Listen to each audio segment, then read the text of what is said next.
Emily once thought her life was the perfect portrait of a happy family. She and David had built a life together over the past 12 years. 2 kids, a home filled with laughter, and a partnership that seemed unshakable. David was reliable, steadfast, the kind of man anyone would envy having as a husband. He provided well, loved their children deeply, and never faltered in his role as protector. But lately, Emily felt like an actress in her own life, rehearsing the same lines day after day. She couldn't remember the last time David had truly looked at her, not just as a mother or a partner but as a woman. His attention, once tender and consuming, had shifted to his career. He spent endless nights at the dining room table with his laptop, his face lit by its dull glow, lost in financial projections and charts. The space between them wasn't marked by arguments or bitterness. It was quieter than that, an ache born from neglect. The agency Emily worked at had always been her escape. The creative buzz, the energy of working with clients, the thrill of pitching bold ideas. It made her feel alive. She wasn't just a wife or a mom at work. She was Emily, a woman with ideas, drive, and purpose. That's where Ryan came in. Ryan had joined her agency 6 months ago, a transfer from the company's Chicago branch. He was sharp, charismatic, and had the kind of confidence that drew people toward him. His smile came easily, and his humor often lightened the weight of the long hours. At first, Emily barely noticed him beyond the occasional good morning or great job on the presentation. But Ryan noticed her. "Emily," he'd said one day after a brainstorming session, leaning casually against the doorframe of her office. "You've got a way of making people listen. Not many people have that gift." She looked up from her laptop, startled by his sincerity. "Thanks, Ryan. I try." "No, you don't try," he said with a lopsided grin. "You just do. There's a difference." It was a small compliment, one she should have brushed off. But later, as she drove home, it lingered. It had been so long since someone had noticed her in that way, seen her beyond her roles and responsibilities. The next few weeks passed in a blur of meetings and deadlines, but Ryan always managed to find her in the chaos. He would stop by her desk with a coffee just the way she liked it, 2 creams, 1 sugar, or lean over during meetings to whisper a clever comment that made her laugh. It wasn't flirtation, not at first. It was friendship, easy and light. But then came the late nights.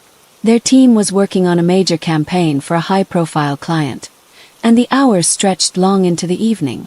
One night, as Emily rubbed her temples, trying to rewrite a proposal for the 5th time, Ryan appeared beside her desk.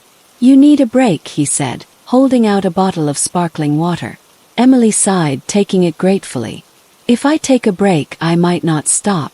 Ryan pulled up a chair and sat beside her, his knee brushing hers. "Then don't stop. Just pause." It was such a simple gesture, but the warmth of his presence made her shoulders relax. They sat in companionable silence for a while, the office quiet around them, save for the soft hum of the air conditioning. "David must be proud of you," Ryan said suddenly, breaking the silence. Emily blinked, caught off guard. "David, your husband. I assume he's your biggest fan," Ryan said with a smile, though there was something searching in his eyes. She hesitated, the words catching in her throat. "He's supportive. Always has been." Ryan nodded, but he didn't press further. Instead, he reached over, his hand brushing hers as he picked up her pen.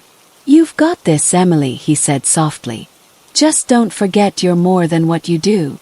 It wasn't a grand declaration, but it was enough to awaken something inside her, a restlessness she hadn't felt in years. That night, as she drove home, she replayed the moment over and over, her fingers gripping the steering wheel tightly. David was asleep when she got home, his phone buzzing softly on the nightstand. Emily slipped into bed beside him, staring at the ceiling. She told herself it was nothing, just a moment of kindness from a colleague. But the way Ryan's words had settled in her chest told her it was something more. And that frightened her. Over the next few weeks, Emily began noticing how Ryan had a way of occupying space, not just physically but mentally. He was everywhere. At work, He was her sounding board, the one she could rely on to brainstorm solutions or bring levity to the most stressful moments. Outside the office, he crept into her thoughts unexpectedly, filling the quiet moments of her day. She told herself it was harmless. After all, it wasn't as though she was doing anything wrong. A conversation here, a shared joke there. What could possibly be inappropriate about that? But deep down, she knew that her heart skipped a little too quickly when his name appeared on her phone or when he leaned in just a bit closer than necessary to review a presentation. One evening, after a particularly grueling day, Emily found herself lingering at her desk long after most of her colleagues had left. She was tired, yes, but she also wasn't ready to go home. Not yet.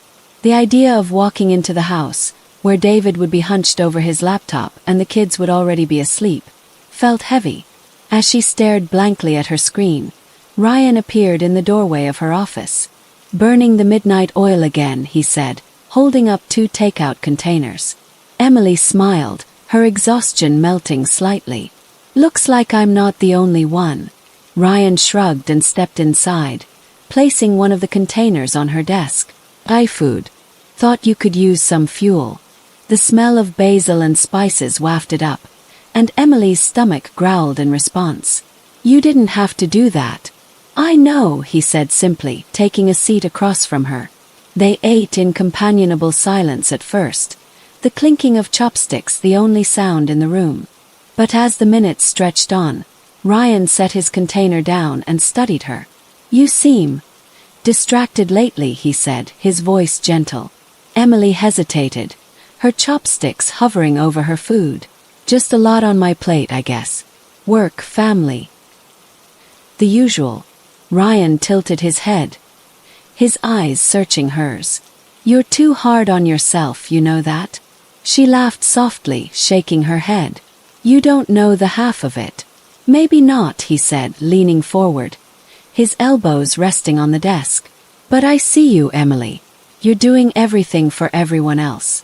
When's the last time someone asked what you need?" The question caught her off guard.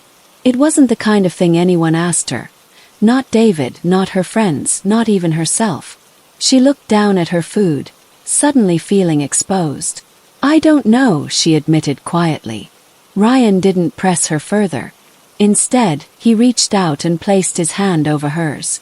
The gesture was small, his touch warm and steady, but it sent a jolt through her that she couldn't ignore. "You deserve more than just getting by," he said softly. Emily pulled her hand back, her heart racing. She glanced around the empty office, as if expecting someone to walk in and witness the moment. "I should get back to work," she said, her voice trembling slightly. Ryan leaned back, his expression unreadable. "Of course," he said, his tone light. But the way his eyes lingered on her as he stood up made her feel like he'd seen right through her. That night, Emily drove home in a fog. She barely noticed the lights of the city passing by or the familiar turns that led to her neighborhood.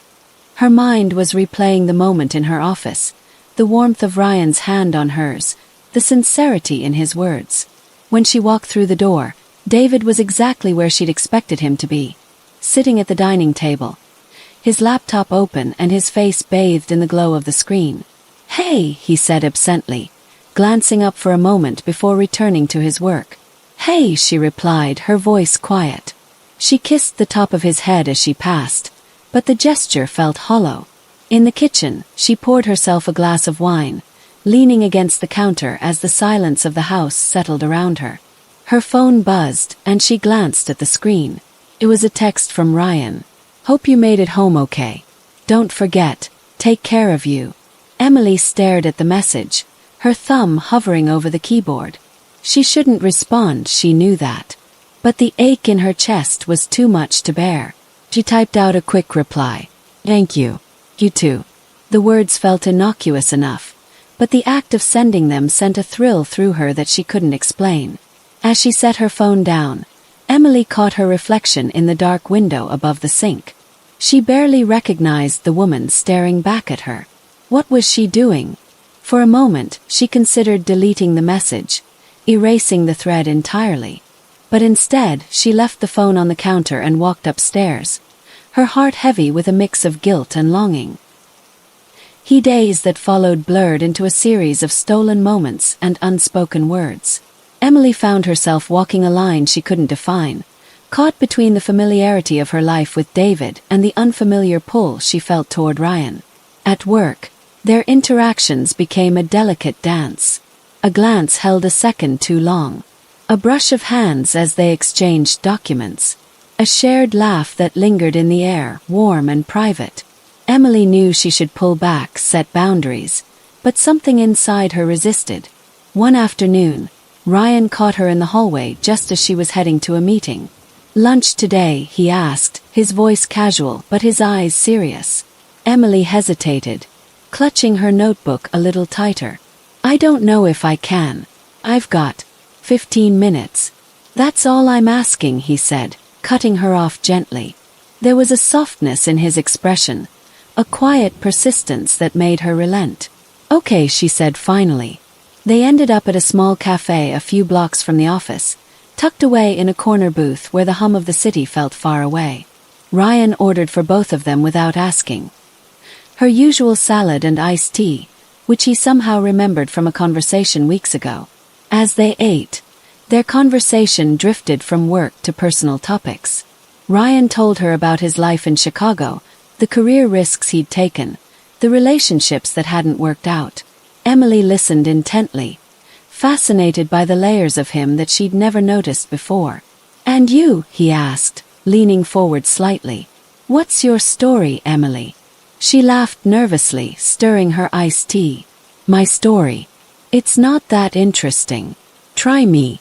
She hesitated, but the way he looked at her, genuine, attentive, made her feel safe. "I don't know," she began slowly. "I guess I've always done what I was supposed to do. College, marriage, kids. It's all been so predictable." "Predictable isn't bad," Ryan said, his tone careful. "No, it's not," she agreed, but her voice faltered. "It's just, I don't know. Sometimes I feel like I've lost myself along the way. Like I'm just going through the motions." Ryan reached across the table, his hand brushing hers lightly.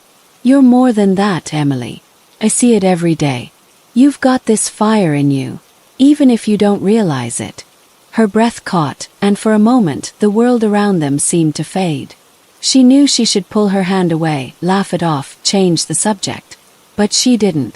Instead, she let the warmth of his touch sink in, the intensity of his gaze holding her captive. That evening, Emily came home later than usual. The house was quiet except for the faint sound of cartoons coming from the living room. Her daughter, Lily, was curled up on the couch, half asleep, while David sat nearby, scrolling through his phone. "You're home late," he said without looking up. "Yeah, we had a client meeting run over," she lied, her voice steady. David nodded absently, and Emily felt a pang of guilt twist in her chest. She walked over and kissed Lily's forehead, brushing a strand of hair from her face. After putting the kids to bed, Emily stood in the bathroom, staring at her reflection in the mirror. She traced the lines of her face, noticing the faint creases around her eyes, the tiredness in her expression. Her phone buzzed on the counter, and she glanced at the screen. It was Ryan. "Lunch was nice today. You looked happy. Made me happy too." She stared at the message, her chest tightening. Part of her wanted to ignore it, to delete it and pretend it hadn't happened. But the other part, the part that had felt alive for the first time in years, picked up the phone. "I enjoyed it too. Thank you." The response was simple, but the act of sending it felt monumental. Emily set the phone down and turned off the bathroom light, stepping into the bedroom where David was already asleep. She slipped under the covers beside him, her body close but her mind miles away. The next morning, Ryan's presence at work felt different. There was a weight to their interactions now, an unspoken understanding that neither of them acknowledged but both felt. They worked side by side on a presentation, their hands brushing occasionally as they flipped through slides. Each touch sent a spark through her, igniting feelings she hadn't felt in years. As they stood in the break room later that day, Emily found herself leaning against the counter, watching him pour coffee. "You ever feel like you're standing on the edge of something?" she asked suddenly, surprising herself with a question. Ryan looked at her, his expression serious. Every day, he said softly. The silence between them stretched, heavy and charged. Emily's heart raced as she searched his face, wondering if he felt the same pull, the same longing that she did. When he finally spoke, his voice was barely above a whisper. What happens if you take that step? Emily didn't answer. She couldn't. Instead, she turned and walked away, her pulse pounding in her ears. She wasn't ready for the answer. Not yet. The tension between Emily and Ryan reached a breaking point one evening after another long day at the office. The team had just wrapped up a major presentation for a high-profile client, and the relief of completing the project hung in the air. Most of their colleagues had left to celebrate at a nearby bar, but Emily stayed behind, claiming she had emails to catch up on. She wasn't surprised when Ryan appeared in her doorway a few minutes later, leaning casually against the frame. "You're not joining the team?" he asked, his tone light but his eyes searching. Emily shook her head. Not really in the mood for a crowd. Ryan stepped inside, closing the door behind him. "Neither am I." The air between them felt heavier than usual, charged with unspoken words and unacknowledged feelings. Ryan walked over to her desk, his movements slow and deliberate, and perched on the edge, his body angled toward her. "You did great today," he said, his voice softer now. "Thanks," Emily murmured, not meeting his eyes. She busied herself with arranging papers that didn't need arranging, her hands trembling slightly. "Emily," Ryan said, his voice firm enough to make her stop. She looked up at him, and the intensity in his gaze made her breath hitch. "Talk to me. What's going on?" "I don't know," she said, her voice barely above a whisper. "I just feel like I'm stuck, like I'm living someone else's life, and I don't know how to get back to mine." Ryan's eyes softened and he reached out, his fingers grazing hers. The touch was light, tentative, but it sent a jolt through her. "You're not stuck," he said quietly. "You're just lost. And that's okay." For a moment, Emily forgot to breathe. The room felt smaller, quieter, as if the world outside no longer existed.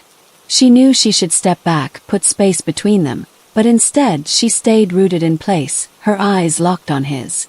Ryan leaned in slightly, his face close enough that she could feel the warmth of his breath. "Tell me to stop," he whispered, his voice barely audible. Emily's heart pounded in her chest. She knew she should say the words, push him away, walk out of the room. But instead she closed her eyes, her defenses crumbling.